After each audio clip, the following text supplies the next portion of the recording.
Jawaharlal Nehru was the first Prime Minister of India as well as first Foreign Minister of India. He was the architect of Indian foreign policy, but unfortunately, no one can deny the fact that his foreign policy miserably failed India. He strongly believed his ideology rather than looking at the reality. For the few mistakes he made, we are still paying the price. Number 1. Kashmir issue. Just after 2 months of independence, Pakistan attacked Kashmir, and even after having upper hand in war, Nehru ordered ceasefire. The erstwhile colonial power representative Lord Mountbatten convinced PM Nehru to take the matter to UN. Nehru believed that the newly formed world body would weigh in on India's side and ensure that Pakistan vacated its aggression. But as we know, the Kashmir issue is still unsolved and Pakistan has still POK. Number 2. Indus Water Treaty. The Indus Water Treaty is a water distribution treaty between India and Pakistan arranged and negotiated by World Bank to use the water available in Indus Water and its tributaries. It was signed in Karachi on 19 September 1960 by then Indian Prime Minister Jawaharlal Nehru and then Pakistani President Ayub Khan. Nehru agreed to Indus Water Treaty, which reduced India's share by 20% while Pak has 80%. At least he could ask for equal share. This soft approach toward Pakistan left many cabinet members unhappy. Even senior members like Mukherjee and Neoji resigned from cabinet. Number 3. Friendship with China. He trusted China way too much. He never realized that China could be a threat to national security. He underestimated Chinese threat.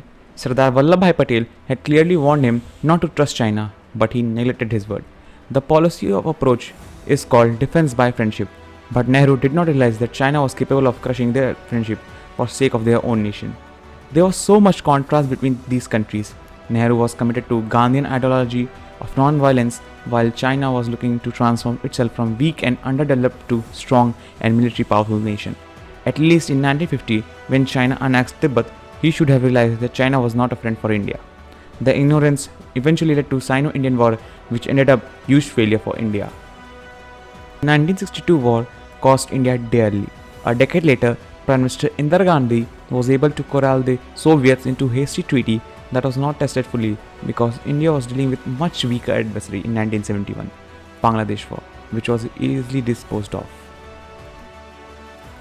Number 4. The nuclear disarmament.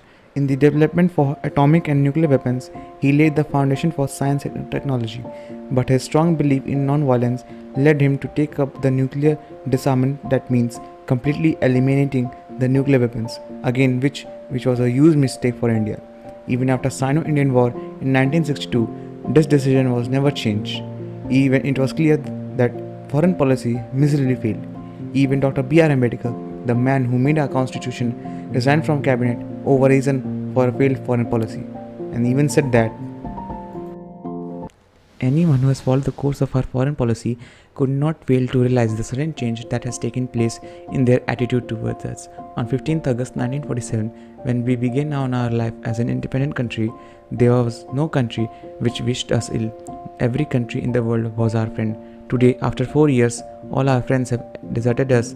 We have alienated ourselves. Dr. Ambedkar even criticized Nehru's foreign policy at a gathering of students of Lucknow University on November 8, 1951. Ambedkar said, "The government's foreign policy failed to make India stronger. Why should not India get a permanent seat in Union Security Council? Why has the Prime Minister not tried for it? India must choose between parliamentary democracy and a communist way of dictatorship and come to a final conclusion." But we can't deny the fact that Nehru was a man of inclusiveness. He truly followed the path of Gandhi, but unfortunately, the world doesn't work that way. A foreign minister should be diplomatic enough to handle the world relations.